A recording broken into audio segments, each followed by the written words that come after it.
Hello, welcome to Girl Talk. This is our second episode in a mini-series, and it is entitled Masculine and Feminine Energy.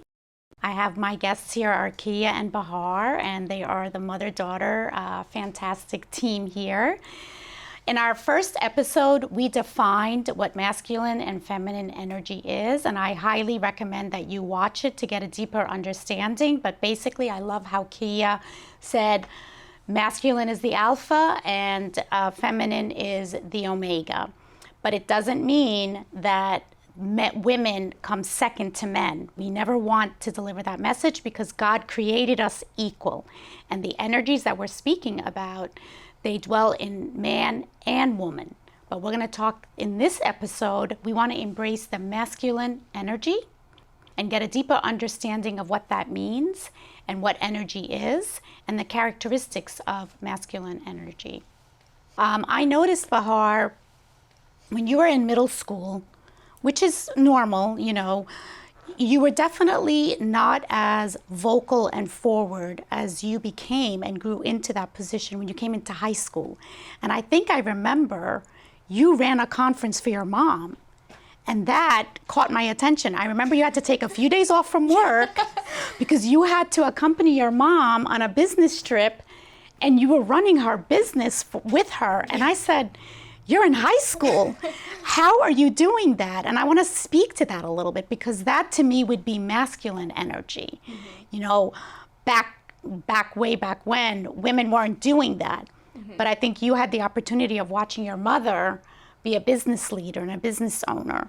So would you speak to that a little bit about the masculine energy that you felt that gave you courage and power to go ahead and step into that role? Yeah, absolutely. And I think to reiterate, we talked about how some of the qualities of masculine energy was very goal-oriented, assertive, task-driven, and we see that a lot in business owners, entrepreneurs, or high executives of companies, which, like my mom mentioned in her introduction, you have been running your business for about, how old am I? Like 18 years now. So seeing my mom run that, I've always followed in her footsteps. And of course, I'm sure you see people see that we're so alike and in personality, and that's where I got all my beauty from. But so when I was really stepping out of middle school and into high school, of course, as all people my age do, we're trying to find our identity, where we fit in, our personalities, really having that take shape.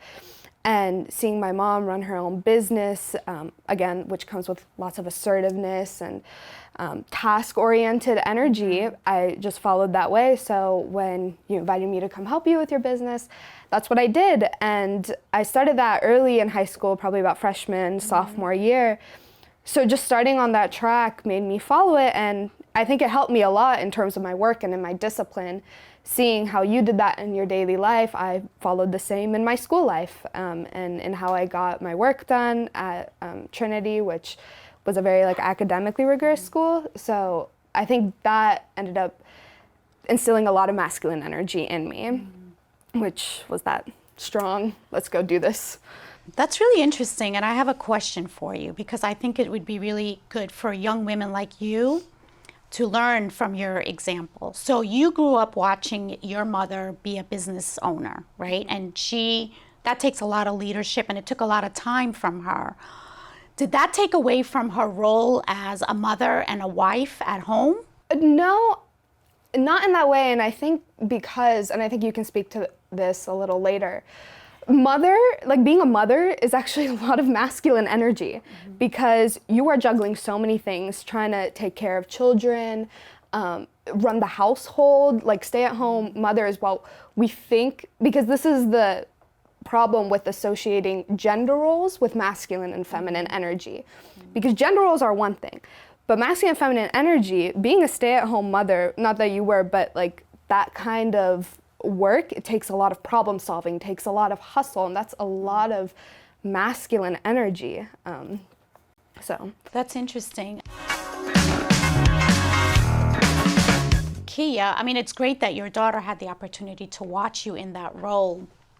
Do you feel in your marriage or in your role as a mother, you having so much masculine energy, right? What about your husband? Did he have the same amount of masculine energy, or did he have more feminine energy? And I'd like you to speak to that, being, you're a mother, a wife, and a business owner. So I'll just be totally honest with you. It was hard.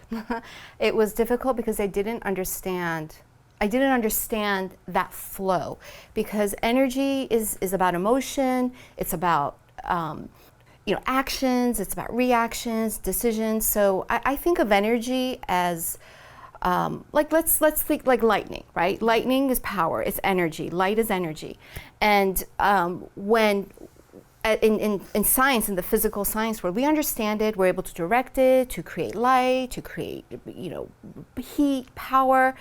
But as people, when those energies flow in us and we don't understand it, so what happens when you have uncontrolled energy? It like blows a fuse. Mm-hmm. It causes a fire. It destroys. So it was really hard for me to step into becoming a business owner, an entrepreneur that needed to grow my business, be the the primary source of income, while also being a wife. And for many years, it was very. I thought something was wrong with me. Mm. I thought that being being assertive, being strong, being goal-oriented, being focused, asking for what I want, stepping forward, courageous, brave. I thought that, that was good, but then I saw that something inside of me was feeling deprived. And it's only recently that I realized that we flow in both energies. And I'll put this out here too. Masculine energy, the physiology of men is suited for masculine energy, just the way that their hormones are, the way they're built, their muscles, their bone structure. Whereas females are more suited as containers for feminine energy. So that doesn't mean that we don't flow in both. It just means that we tend to be more comfortable in that way. So as I channeled more of that masculine energy, it became very hard in my marriage. I started to see Bahar model me. And I realized that later on,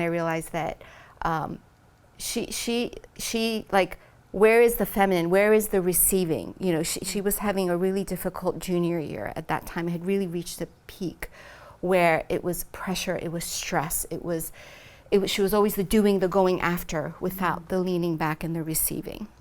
And so that's when I started to really understand, well, how do we balance these energies? How do we understand it so that just like lightning goes in a building that's grounded with a lightning rod, it grounds.